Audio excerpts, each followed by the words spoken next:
नमस्कार, मैं हूं अज्ञानी पंडित। स्वागत है आपका हमारे YouTube चैनल पे। तो आज हम बात करने वाले हैं दृष्टि IAS संस्थान के डॉक्टर विकास दिव्यकीर्ति सर के हाल ही में वायरल हुए एक वीडियो के बारे में। सीता रोगी बोला शायद पूजा पाठ करनी होगी पहले कुछ।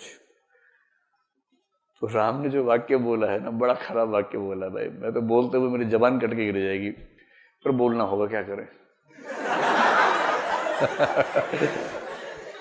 तो ऐसा वाक्य बोला है, और वो वाक्य ये है कि हे सीते, अगर तुम्हें लगता है कि युद्ध मैंने तुम्हारे लड़ा है तो तुम्हारी गलतफहमी है।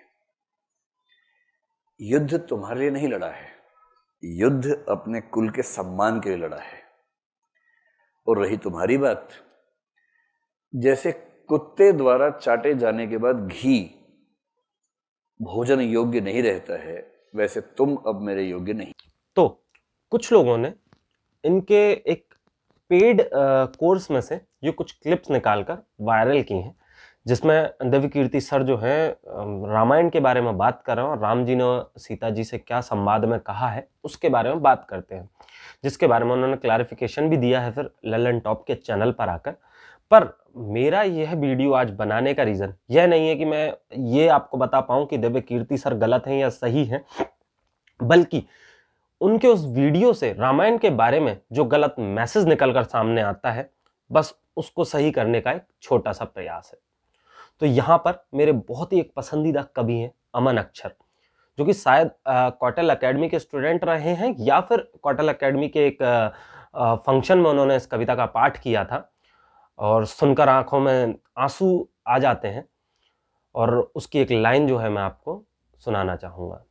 थे जो मनुष्यता के वो उतारते रहे, जन को तारते रहे, मन को मारते रहे। ऋण थे जो मनुष्यता के वो उतारते रहे, जन को तारते रहे, मन को मारते रहे। एक भरी सदी का दोष खुद पे धारते रहे, जान की तो जीत गई राम हारते रहे। कि सब कहानियां हैं, घाव सिर्फ राम है, भाव सूचियां बहुत हैं, भाव सिर्फ राम है।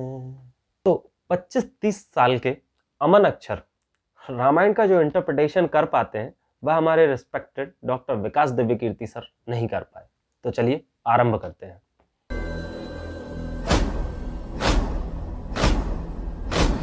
आरंभ है प्रचंड बोल मस्तक। जैसा कि मैंने बताया, हमारे रिस्पेक्टेड सर ने लल्लन टॉप के चैनल पर आकर अपने उस कथन के बारे में जो क्लैरिफिकेशन दिया है, वाल्मीकि रामायण से कुछ श्लोक लेकर उन्होंने अपना जो स्टेटमेंट है उसको सही दिखाया है।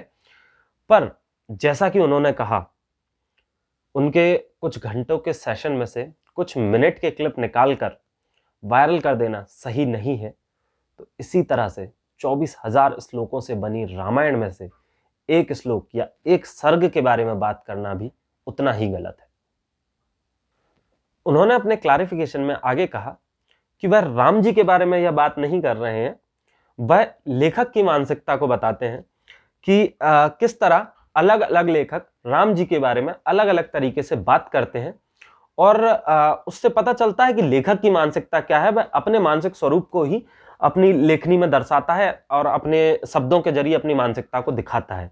तो क्या उनका कहना यह है कि महर्षि वाल्मीकि की सोच यह थी कि वह सीता जी को, माता सीता को कुत्ते के द्वारा चाटे हुए घी से कंपेयर कर सकते हैं?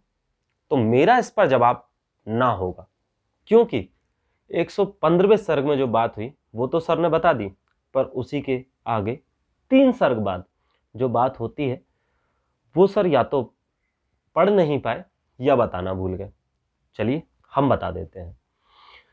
तो जब सीता जी अग्नि परीक्षा देती हैं और उससे सुरक्षित बाहर आती हैं, तब अग्निदेव स्वयं प्रकट होकर कहते हैं कि सीता जी पूर्ण रूप से शुद्ध हैं, उनमें किसी भी प्रकार का कोई दोष नहीं है। तब श्री राम जी क्या कहते हैं?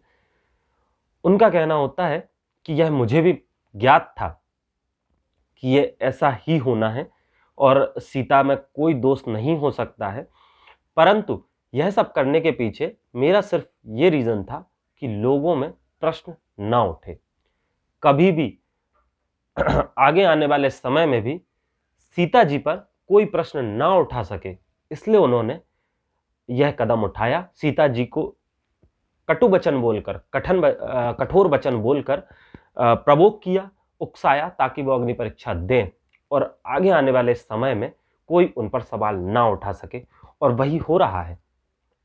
आज के समय पे हम राम जी पर प्रश्न उठा सकते हैं कि उन्होंने सीता जी से अग्नि परीक्षा क्यों ली, पर कोई एक भी इंसान सीता जी पर कोई सवाल नहीं उठा सकता, और यही कारण था कि राम जी ने यह कटु वचन उनसे कहे और अग्नि परीक्षा उनसे ली, ताकि लोगों में संशय ना रहे, किसी भी प्रकार का डाउट ना रहे, और सीता जी अपना एक क्लीन इमेज के साथ आगे बढ़ पाए। और सीता जी ने भी इस चीज को सहज स्वीकार किया और उनके साथ अयोध्या के लिए प्रस्थान किया। यही अमन अक्षर की कविता की आगे की कुछ पंक्तियां आती हैं। जग की सब पहेलियों का देख के कैसा हल गए, लोक के जो प्रश्न थे वो शोक में बदल गए। जग की सब पहेलियों का देख के कैसा हल गए, लोक के जो प्रश्न थे वो शोक में बदल गए। सिद्ध कुछ हुए न दोष, सिद्ध कुछ हुए न दोष, दोष सारे टल गए। सीता आग में न जली, राम जल में जल गए। सीता आग में न जली, राम जल में जल गए। सीता जी का हर जन्म, जानकी का हर जन्म, बचाओ सिर्फ राम है। भाव सूचियां बहुत हैं, भाव सिर्फ राम है। तो सर, यहाँ सब इंटरप्रिटेशन का खेल है, तो प्लीज चीजों को तोड़ मरोड़ के प्रस्तुत करना बंद कर दें। और डॉक्टर विकास दिव्यकीर्ति सर से मेरा हाथ जोड़ के अनुरोध है कि अमन अक्षर की यह कविता जरूर सुने, शायद कुछ हद तक आपके विचारों में परिवर्तन आए। मैं यह नहीं कहता कि सर के इंटेंशंस कुछ गलत रहे होंगे, बस मेरा यह वीडियो में बनाने का और इस टॉपिक पर बात करने का कारण सिर्फ इतना है कि सही मैसेज लोगों तक पहुंचे, राम जी की गलत छवि लोगों की नज़र में ना बने, और सही बात लोगों तक पहुंचनी चाहिए। आगे विकास सर ने जो संबुक बद वाली बात कही है, उसके बारे में हम अलग से किसी वीडियो में बात करेंगे, क्योंकि मेरा और साथ ही कुछ और भी जाने माने लोगों का मानना यह है कि उत्तरकांड एक्चुअल में वाल्मीकि रामायण का हिस्सा था ही नहीं, उसे बाद में रामायण में ऐड किया गया है राम जी की छवि बिगाड़ने या किसी और पर्पस के लिए।